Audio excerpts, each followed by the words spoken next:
hotspots. Its first destination is Warwick Castle. We can now go live to Joanne Malin, who's there for us in the sunshine. Hello, Jo. Hello, Mark. And yes, I can report that we're not being hampered by any of those showers that they forecast. It's an absolutely beautiful day at Warwick Castle. There is the castle. It looks stunning on a day like today.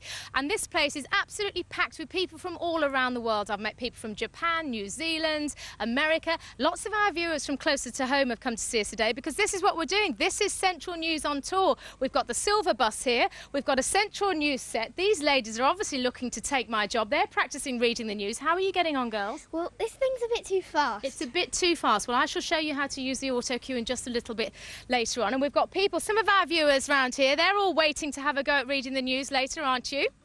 Including my two new friends, Sylvia and Pam. Pam, tell me where you two normally are on a Wednesday lunchtime. A pensioners club. So why aren't you at Pensioners Club today? Because you were here, so we decided to come. Great, and you've got a fan, so I'm going to sit next to you, Pam. But I'm not here alone today. Steve Keeling is also at Warwick Castle somewhere. Steve, what are you up to? Hi, Jo. Yes, I'm out here in the gardens, joined by Medieval World, a troupe of medieval knights and riders. Richard, tell us a little bit about what you do with the horses. Well, we're here to do a jousting show. Of course, the horses take anything from a couple of weeks to several months to train, and like us, they never really stop learning, so it makes the job interesting. It's a hot day. How do you look after them in weather like this? Well, we give them plenty of water, wash them down after the show, and just keep them as comfortable and happy as possible. And I guess they've got to get used to the idea of what? Sword fighting and jousting? Absolutely. The horses have got a lot of training to do initially. They've got to get used to all kinds of bashing and crashing around them. We carry shields, long lances, swords and fire and all kinds of things like that. All very noisy. Richard, thank you very much. Over here, one of the human members of the troupe. Now, Henry, you're in Knights of Times, I guess? That's right, yeah. I'm dressed in a costume fairly reminiscent of an early medieval knight's costume with the chainmail to protect against cutting damage. It was often worn with a padded jacket to protect even more against sort of the crushing blows. And obviously also piercing damage. But yes, and over the top of that, I'm wearing my surcoat with my family colours. These are the colours of the De La Zouche family, which is the character I play in the tournament here. Now, I imagine in this heat, is it not unbearable?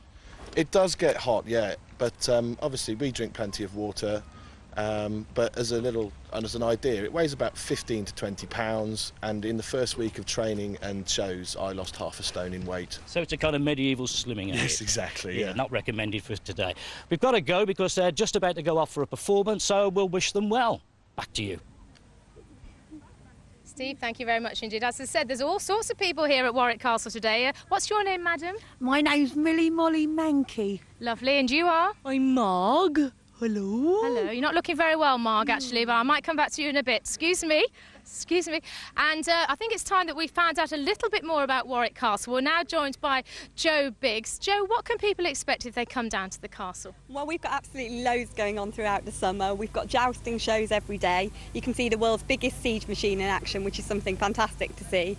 Birds of prey shows daily, fighting knights, and lots of characters who you've already seen wandering around. Is there anything that the kids can actually get involved in? There is. We're actually doing a parade down to the Trebuchet show every day where all our characters take part, so that's a great opportunity for people to get involved, and also our bowman shows as well. I know our bowmen get some children out the audience to take part as well. And of course, on a day like today with the weather and us here, of course, you can't lose at Warwick. Exactly. We're having a great day today, and I hope you are too. Yes, we are. Thank you very much indeed. I'm not sure about Millie Molly Mankey over there. I think she needs to see the doctor, but anyway. But Jo said there's loads going on at Warwick Castle. Of course, we're here for the rest of the day. We'll be broadcasting live at 6, so if you sat at home and you don't know what to do with the kids, come down, let them have a go at reading the news. Central Tonight is here tonight, and we're here tomorrow morning as well. For now, though, back to you, Mark, in the air-conditioned studio. Thank you, Jo. Do go along. It looks like a laugh, and you might meet Millie Molly Mankey as well. Goodness me. Right, sport now. Birmingham City winger Jermaine Pennant is currently undergoing a medical at Anfield in preparation for a £6 million move to Liverpool. The 23-year-old had been the subject of a £3.5 million bid earlier in the week. However, Birmingham held out for more money, and Liverpool have met the asking price. The deal is expected to be completed later this afternoon. And in cricket, Warwick's poor season continues with defeat against Sussex at Hove in the Pro 40 League last night. Chasing 238, Warwickshire slumped to 94 for 6 and eventually fell 37 runs short of the target. Matt Teal has more. A new competition and a new start is what Warwickshire were looking for as they got their Pro 40 League campaign underway. But 39 from Sussex's Murray Goodwin and a fine 82 from Chris Nash helped the home side to a challenging total. Dougie Brown was the pick of Warwickshire's bowlers, collecting 3 wickets as Sussex posted 238 for 6. Warwickshire's reply got off to a bad start with Navdeep Punia gloving a catch behind off James Kirtley. Kirtley later juggled but held on to the chance offered by Neil Carter to make it 68 for 4. Jonathan Trott had reached 42 before he became the second victim of a direct hit run-out. Yasir Arafat, the fielder, on target. There was late resistance from Michael Powell and a belligerent 46 from skipper Heath Streak, but it was too little, too late. Warwickshire all out for 201. Yeah, but safe, perfectly safe.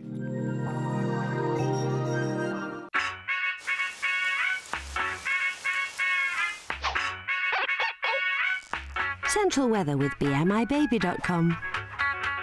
Hi there. After today, temperatures dropping out of the 30s, hardly getting cooler. It's still going to be warm, but not quite as warm. As for the showers, not as many as forecast so far. I'll put my hand up to that, but we did see some showers through the early hours, a sprinkling for the garden.